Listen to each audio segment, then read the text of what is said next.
비슷한 거예요. 뭐든 다 똑같아요. 어려운 거를 하도 꺾어 보면은 막 하기 좀 두렵고 막 무섭고 그런 것도 일단 하고 나면은 뭐 별거 아니네. 좀 힘들긴 하지만 별거 아니네. 그런 생각이 듭니다. 이 지문도 그럴 거예요. 이 지문은 정보라는 것. 우리는 정보를 보고 이제 문제를 풀어내는 거잖아. 그 정보적인 측면에서 정보를 좀 통합해주는 그런 지문인데 이런 지문이 어렵습니다. 일반적으로 뭐 정보가 순차적으로 이렇게 나열되어 있는 지문은 읽으면서 그냥 이렇게 이해가 돼서 풀기가 쉬운데 이런 지문들은 일단 뭔가 순차적으로 연결이 된 것 같아 보이는데 여기 한 요쯤에서부터 앞 내용까지 전부 다 통합을 시켜버려요. 그래서 앞 내용을 사실 기억을 오래 못하잖아. 어려운 말들 읽으면서 머릿속으로 좀 정리를 최대한 열심히 하면서 해야 돼요. 손으로 정리할 수는 없잖아 시험 때.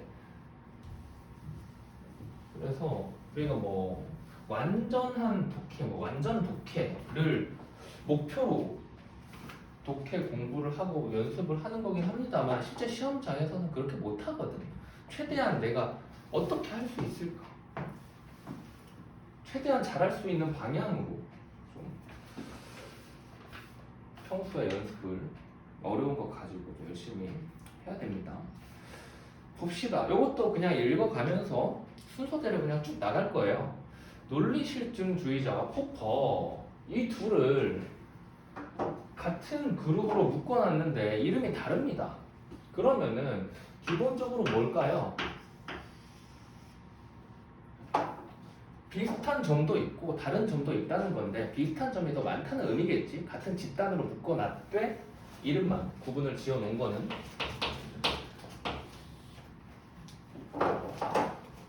이 사람들은 공통적으로 지식을 수학적 지식, 뭐 논리학적 지식처럼 경험과 무관한 것으로 구분한대요. 얘네는 지식을 두 개로 구분을 하는데 첫 번째는 경험과 무관한 것, 두 번째는 경험에 의존하는 것. 첫 번째가 뭐? 논리학, 수학.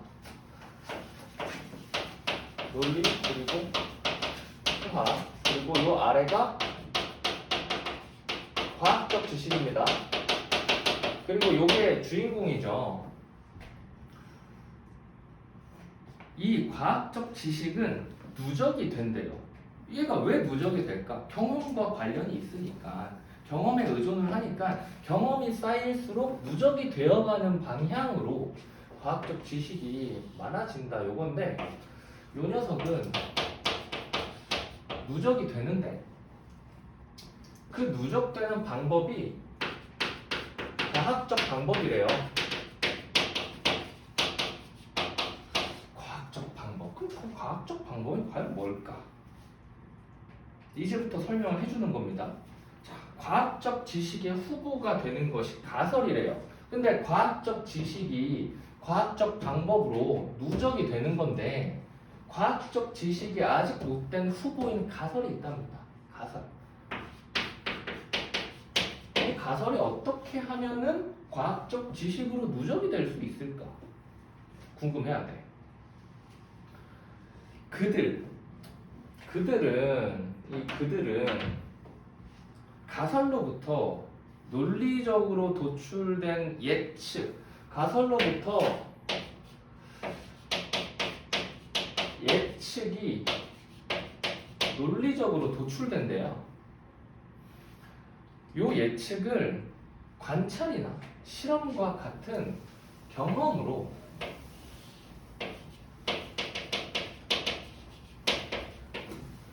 맞냐 틀리냐 판단을 함으로써 가설을 시험하는 겁니다. 예측을 시험하는 게 아니에요. 가설을 시험하는 거예요.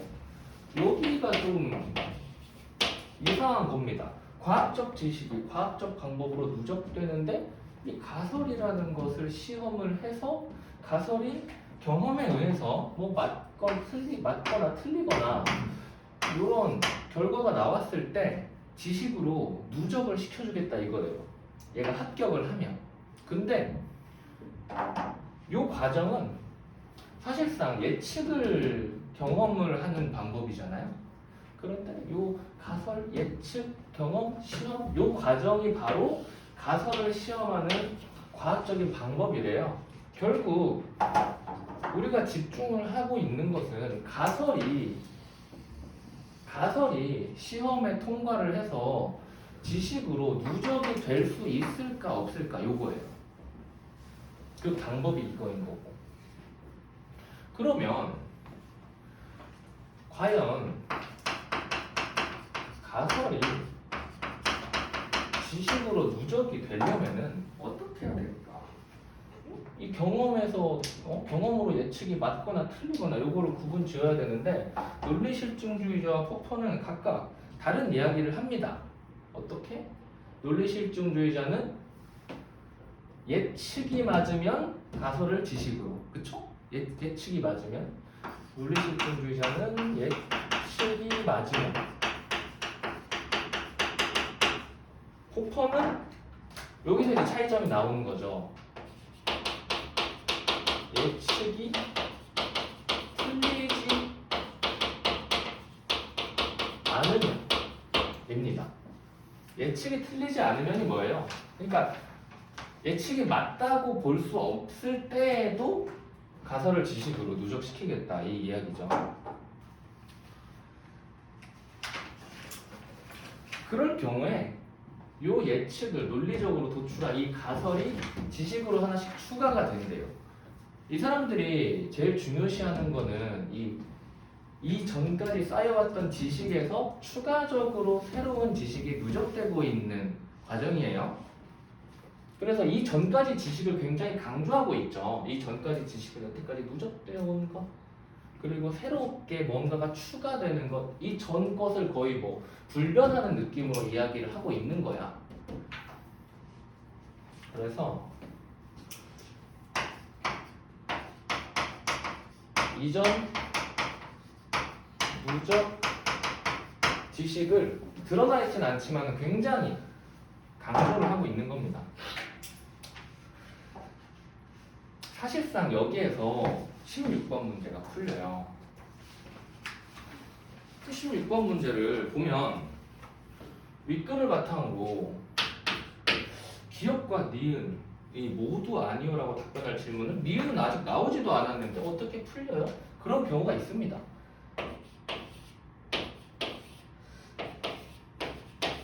이게 뭐 언제나 이렇게 된다 라고 말을 할 수는 없지만 언제나 이런 방식으로 접근을 하는 게 편해요.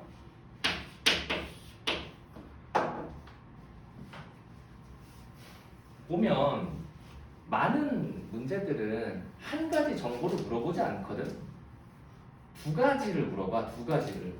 요 선지에 대해서 기억이 예, 아니요 라고 할 것인지 니은이 예, 아니요 라고 할 것인지. 기억은 논리실증주의자와 포포고 니은은 아직 안 나온 콰인이죠. 콰인은 우리가 아직 안 읽었습니다. 그러면은 여기까지 읽으면서 어느 정도 흐름을 잡았다면 기억에 있어서는 판단이 가능하겠지. 그쵸? 여기가 더 쉬울 테니까 실제로 읽어봤는데 여기가 더 쉬웠잖아. 여기로 한번 확인을 해보는 거죠. 1번 과학적 지식은 개별적으로 누적되는가? 요거 어디 있습니까? 요거 1문단의 맨 마지막 줄에 하나씩이라는 게 있죠. 요 이야기가 요 말이 개별적이라는 말과 같은 의미로 쓰인 거죠. 그럼 이건 예 대답을 하겠죠. 물어보는 거는 아니요라고 답변할 질문이죠. 2번 경험을 통하지 않고 가설을 시험할 수 있는가? 이 사람들 어떻게 말했어요? 가설에서 논리적으로 도출한 예측을 경험을 가지고 맞냐 틀리냐 판단을 해서 시험하는 것이다. 가설은 경험을 통해 시험하는 것이다 라고 이야기를 하죠. 그렇다면 경험을 통하지 않고 가설을 시험할 수 있는가? 이 질문에 대한 논리실증주의자와 포퍼의 대답은 아니오겠죠.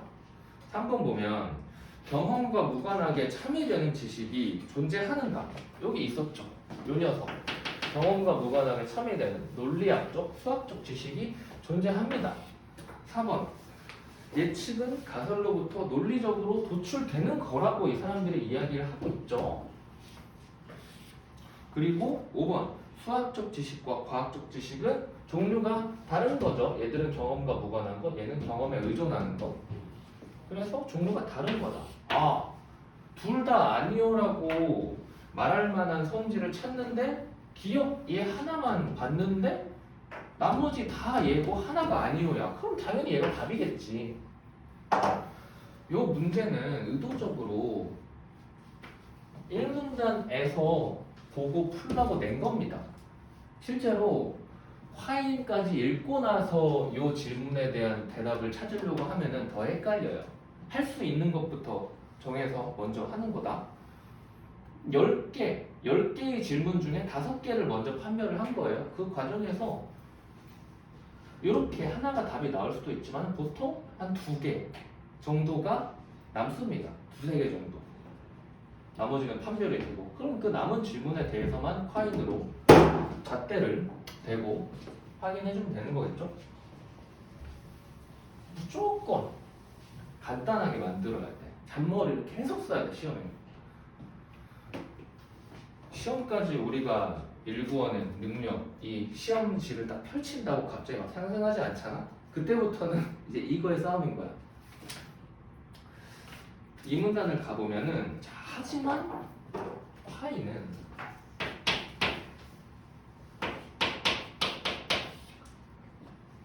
가설만 가지고서는 예측을 논리적으로 도출할 수 없다. 콰인이 제기하는 문제는 여기 있는 겁니다.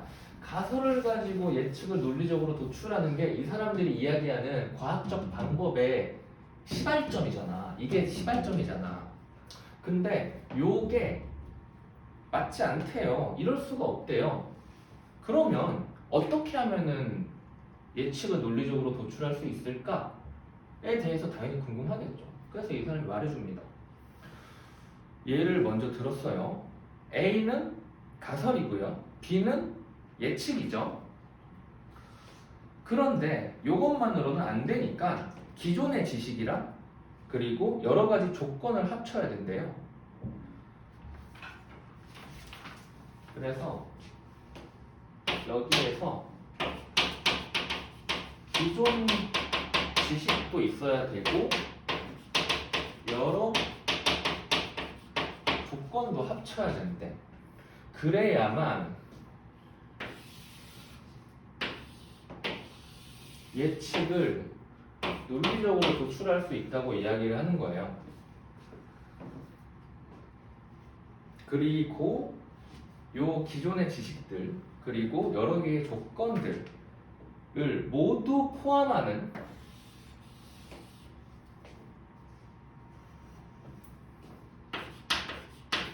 전체 지식이 뭐의 대상? 경험을 통한 시험의 대상. 그러니까 논리실증주의자 포퍼가 가설만 가지고 경험으로 시험의 대상으로 삼은 것에서 확장을 시킨 겁니다. 오케이? 그렇다면 여기에서 굉장히 중요한 이야기가 하나 숨어져 있어요.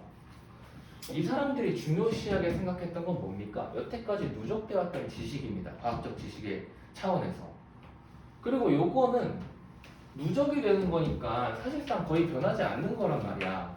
그런데 콰이는 시험의 대상으로 기존에 있던 지식까지 넣어버리지. 그러면 어떻게 될까? 이 사람들이 이렇게 중요시했던 이전 누적 지식이 고정될 수 있을까? 고정이 안 돼. 이게 틀릴 수가 있다는 거야. 그래서 이 사람들은 가설만 가지고 이 가설이 지식으로 추가될까 안 될까? 이전 지식은 생각을 아예 안 하는 거지. 근데 콰이는 이전까지 쌓였던 지식도 틀릴 수 있다. 이게 틀렸다면 얘를 수정합시다 라는 이야기를 하는 거예요. 이 지문의 요약이 그렇습니다. 그래서 논리실증주의자 그리고 포퍼 3문단입니다. 3문단. 이 사람들은 지금 계속 반박을 하고 있는 거예요. 왔다 갔다 하면서. 이 사람들은 이런 경험과 무관한 지식 그리고 경험을 통해서 판별되는 지식을 다르게 또 규정을 합니다. 저기서 규정을 했으니까 여기도 규정을 하겠죠. 경험과 무관하게 참으로 판별되는 지식. 그러니까 따지고 보면 참으로 판별될 수 있는 것 중에 참으로 판별된 것 이야기를 한 거겠죠. 거짓으로 판별된 것을 전부 다 제외한 것들을 모아놓은 거니까. 요것을 분석 명제라고 하고, 경험과 관련이 있는 녀석을 종합 명제라고 구분을 지어요. 이 둘은 분석 명제와 종합 명제는 같은 게 아닙니다. 처음에 잡았던 거에서 그대로 가지고 온 겁니다. 이렇게 구분을 하는데, 콰이는 요게 총체주의잖아. 가설만 시험하는 게 아니라 원래 있던 지식들과 여러 가지 조건도 같이 시험의 대상에 드는 이러한 총체적인 것을 시험에 들게 하자. 이게 총체주의잖아. 이런 구분이 맞지 않다라는 거예요. 그래서 총체주의를 정당화하기 위해서 이 구분을 부정하는데, 재밌는 거는 논리학이 조금 어떤 입장에서는 짜증날 만한 게, 이렇게 구분을 지어놨잖아. 그러면은 이 구분을 부정하기 위해서 우리가 가장 편하게 할 수 있는 건 뭐야? 이 구분하는 방법이 잘못됐어요잖아. 그치?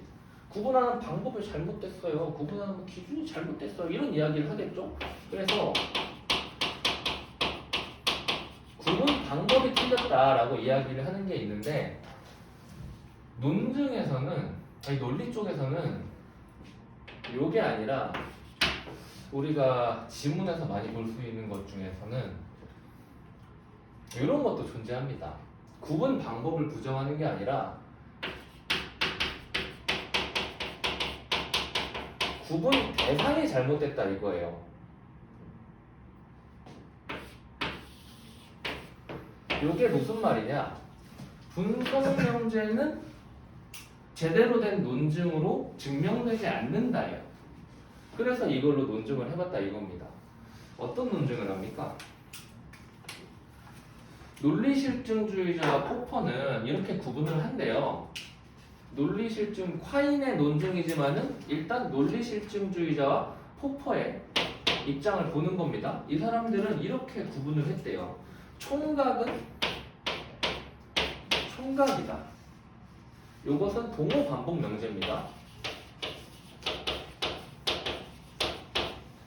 그리고 총각은 미혼의 성인 남성이다. 이것은 동호 반복 명제로 환원할 수가 있대요. 총각은 총각이다. 그래서 X는 Y 이런 명제가 있는데, 이 녀석은 환원이 됩니다. 뭘로? X는 X라는 동어 반복 명제로 이렇게 환원되는 녀석, 그리고 동어 반복 명제, 요것들을 통틀어 가지고 분석 명제에 포함시키기로 해요. 뭐 다른 분석 명제도 있겠지만은 분석 명제의 예시로 두 가지를 든 겁니다. 이 사람들이 든 것이 뭔가 잘못됐다는 꼬투리를 잡으면 콰이는 성공을 하는 거예요. 그런데 했던 말 또 하는 겁니다. 후자가 X는 Y가 분석 명제인 이유는 동어 반복 명제로 환원이 가능하기 때문이야. 그치? 동어 반복 명제로 환원이 가능하기 때문인데, 이러한 환원이 가능한 것은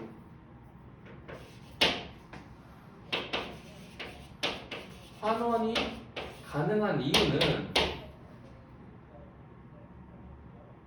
X랑 총각이랑 미혼의 성인 남성 요 두 말이 동의적 표현이기 때문이래요. 요 둘이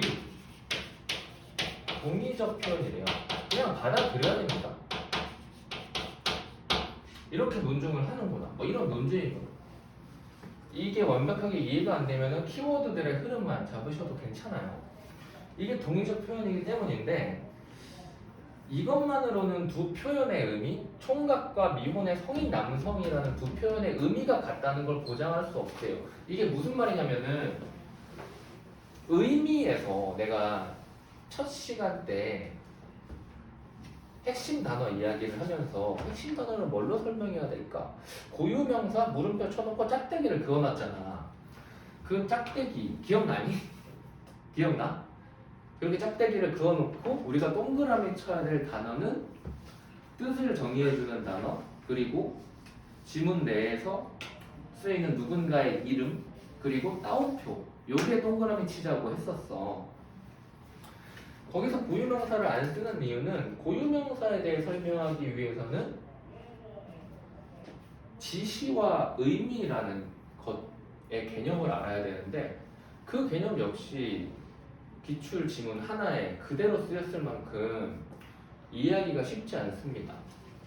여기에서 이제 그런 의미, 이 의미라는 단어가 그렇게 쓰인 거야. 우리가 생각하는 그냥 뜻 이렇게 쓰이는 게 아니고 논리학에서 쓰이는 단어로 의미로 쓰인 겁니다. 그냥 그렇다고 하고 넘어가시면 되는 거예요. 그래서 이것만으로는 논리학적으로 두 표현의 의미가 같다라는 이야기를 못한대요.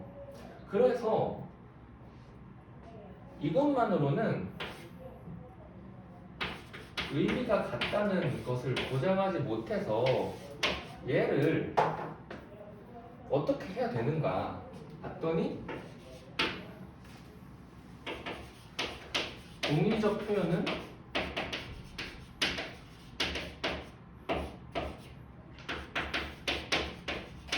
필연성이라는 개념에 의존을 해야 한다고 합니다. 필연성도 우리 전 시간에 했던 가능세계 지문에 나왔던 단어죠. 필연성이 뭐였습니까? 키워드가 핵심적인 키워드가 뭐였어? 필연성을 설명할 때 언제나였어. 언제나 우리가 상상할 수 있는 모든 세계에서 언제나 성립해야 되는 거예요. 그런 거를 이제 필연성이라고 했었죠. 이 필연성 언제나입니다. 언제나 여기에 의존을 해야 되는데 이렇게 의존을 할 경우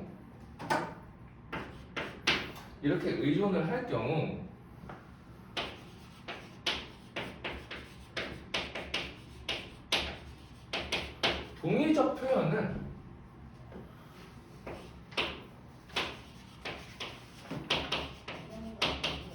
동어 반복 명제로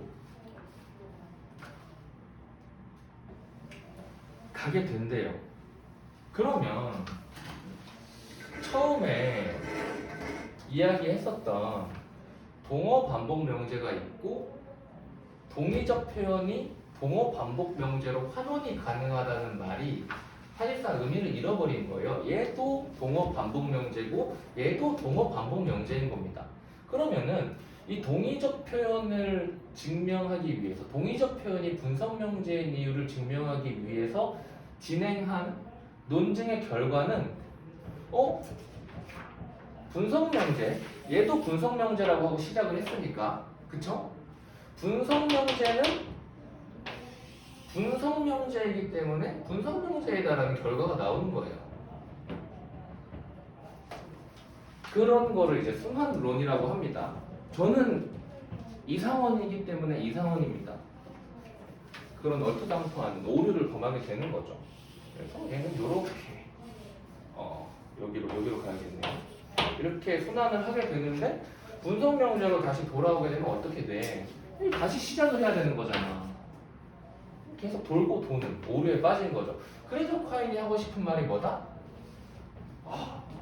요거 이상하다.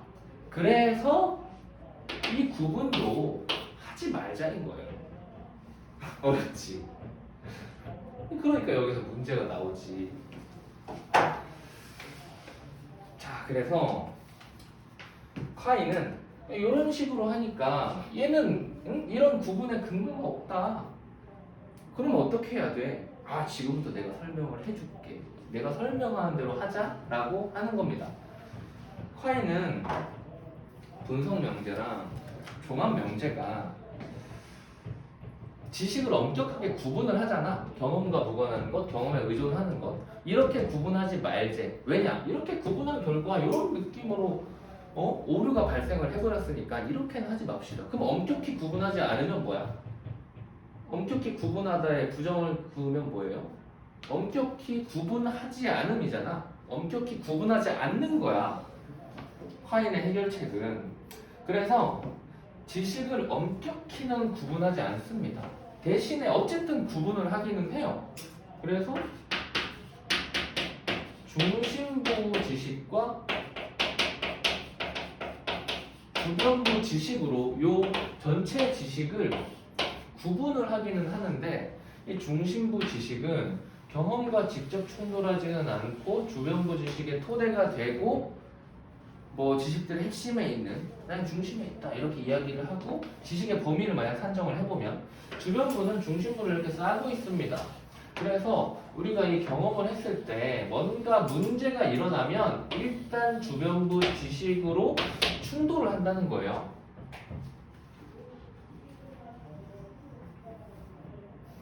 하지만 이 둘의 경계는 사실상 굉장히 희미합니다. 나눌 수가 없대요. 나누는 것 자체가, 나누는 것이 문제여서 내가 지금 이야기를 하고 있는데 또 나누는 거는 이상하잖아.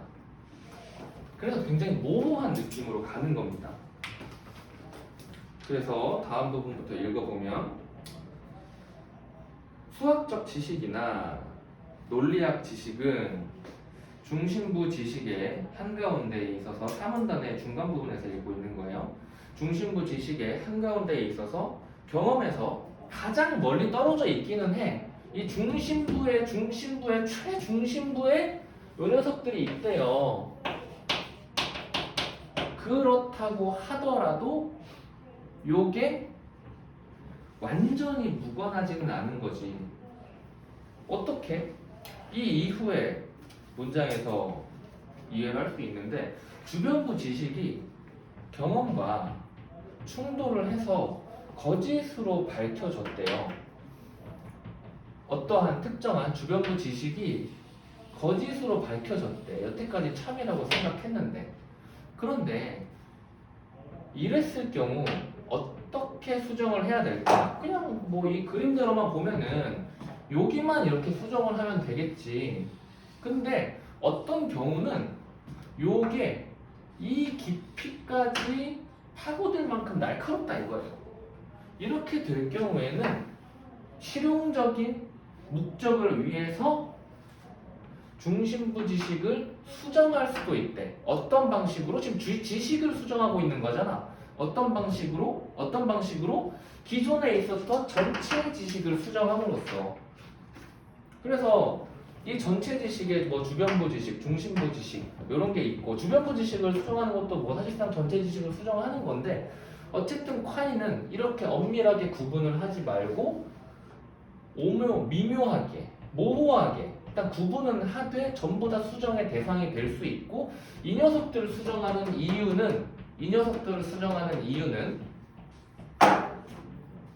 논리 실증주의자 포퍼가 이야기하는, 가설이 만약에 지금 이 예측이 경험에서 이제 어긋나 버리면은 이 사람들은 가설 자체를 받아들이지 않는 거잖아. 그런데 가설도 기존 지식도 여러 조건도 어디가 틀렸을지 모르니까 이 녀석들을 모두 사용해서 만든 논리적으로 도출한 예측이 경험과 충돌했을 경우에 가설을 버리지 않고 얘들을 수정을 하고 가설을 받아들일 수도 있다라는 이야기를 하고 있는 거야.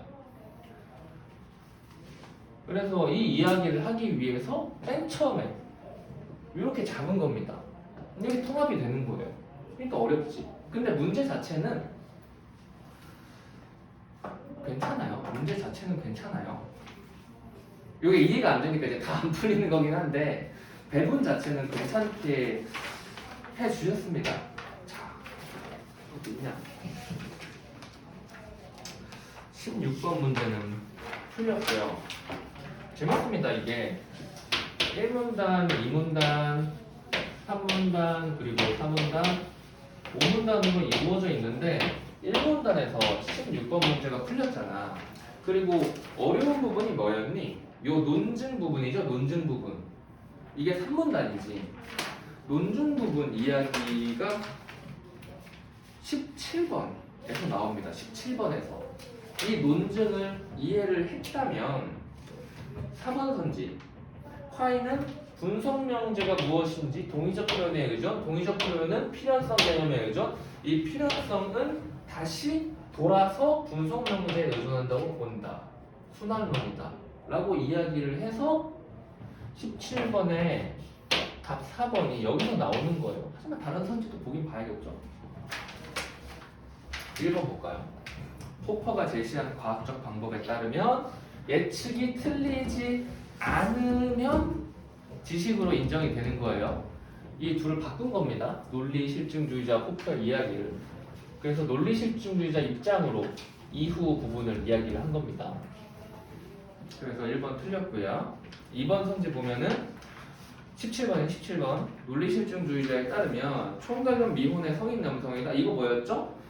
동어 반복 명제로 환원 가능한 동어 반복 문장이었니? 명제니? 아무튼 그걸 환원 가능한 놈이었죠. 얘가 분석 명제인 것은 뭐예요?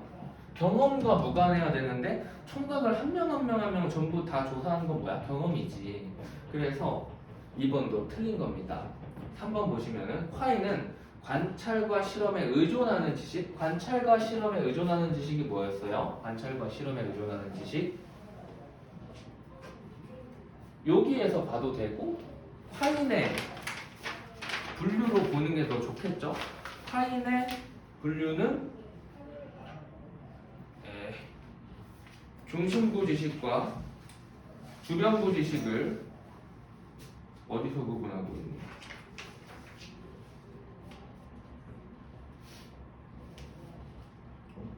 요거를 관찰과 실험이라는 말을 하진 않았네.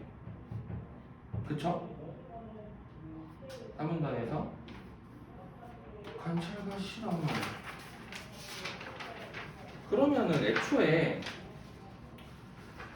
관찰과 실험에 의존하는 지식이랑 관찰과 실험에 의존하지 않는 지식은 논리실증주의자와 포퍼의 구분이에요.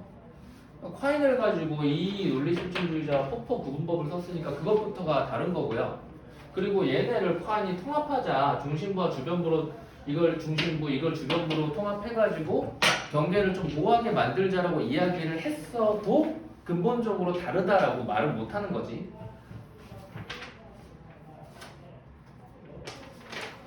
그리고 4번은 맞는 말이었고요. 5번 콰이는 어떤 명제에 의미가 다를 뿐만 아니라 서로 대체할 경우 그 명제의 참 또는 거짓이 바뀌는 표현을 사용할 수 있으면 거짓이 바뀌지 않는 표현이어야지.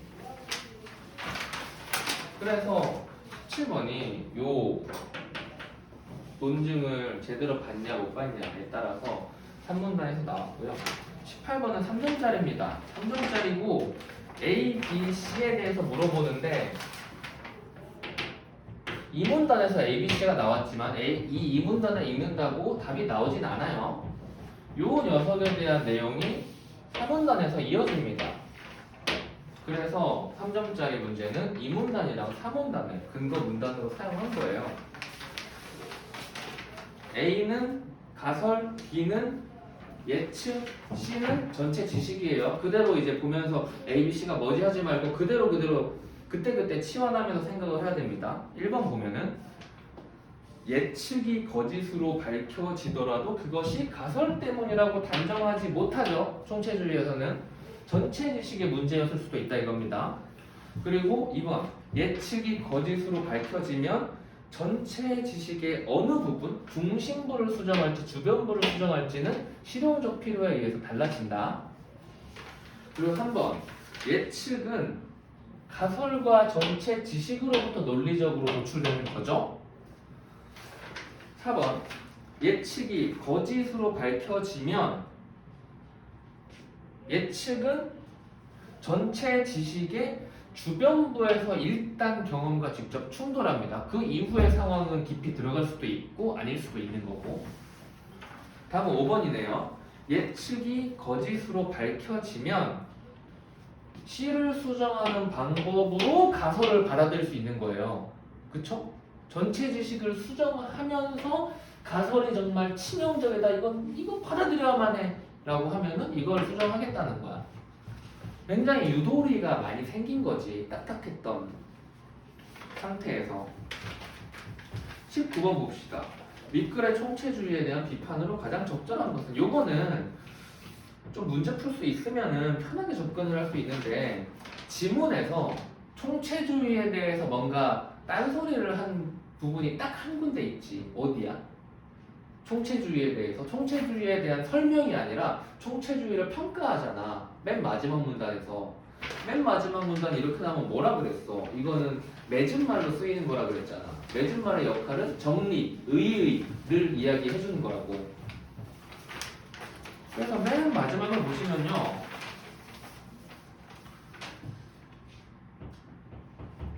오문단에, 맨 마지막 문단에 전반부에 있는 문장은 총체주의의 유도리에 대해서 이야기를 하고 있고, 그리고 후반부 두 번째 문장은 그러나부터 시작을 하는 겁니다. 그러나 총체주의는 이 부분은 이 유도리에 따른 비판을 하고 있는 거예요. 너무 그렇게 유도리를 밝히면은 A이면서 동시에 A가 아닐 수는 없다와 같이 논리학의 법칙. 이거 뭐였어 이거? 이거 배웠어. 그래서 일부러 가져온 거야. 이거 전 시간에 배웠어. 이거 뭐야? A와 A가 아니다는 무슨 관계야? 무슨 관계? 무슨 관계? 무슨 관계? 무슨 관계야? A랑 A가 아니다는 무슨 관계야?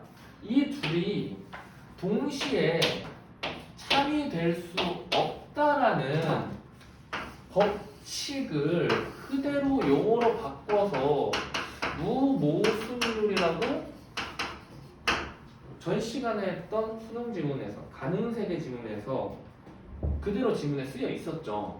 그러니까 무모순율이 성립할 수, 그러니까 무모순율 같은 이런 거부할 수 없는 사실이 있단 말이에요. 이런 지식은 경험과 무관하게 참이지 않을까? 분석 명제로 분류할 수 있지 않을까? 라고 충분히 비판을 할 만하죠. 이 말을 그대로 옮겨놓은 게 19번의 5번 선지입니다. 중심부 지식과 주변부 지식 간의 경계가 불분명하다 해도, 여기까지가 이제 5문단의 전반부 내용을 다른 말로 옮겨놓은 거고요. 그리고 불분명하다 해도 이 다음부터가 두 번째 문장 5문단의 후반부를 이야기하는 겁니다. 중심부 지식 중에는 주변부 지식들과 종류가 다른 이런 무모순율과 같은 분석 명제가 존재한다 라고 비판을 하는 거예요. 여기 썼던 말 그대로 옮긴 거지. 그래서 이거는 나머지 선지들은 하나하나 보면서 판단할 수는 있겠지만은 이 비판 부분을 읽고 뉘앙스 맞는 걸 찾아가지고 표시하는 거를 먼저 해야 돼요. 여기까지였고 19번 나머지 4개 선지도 마저 확인을 하고 끝냅시다.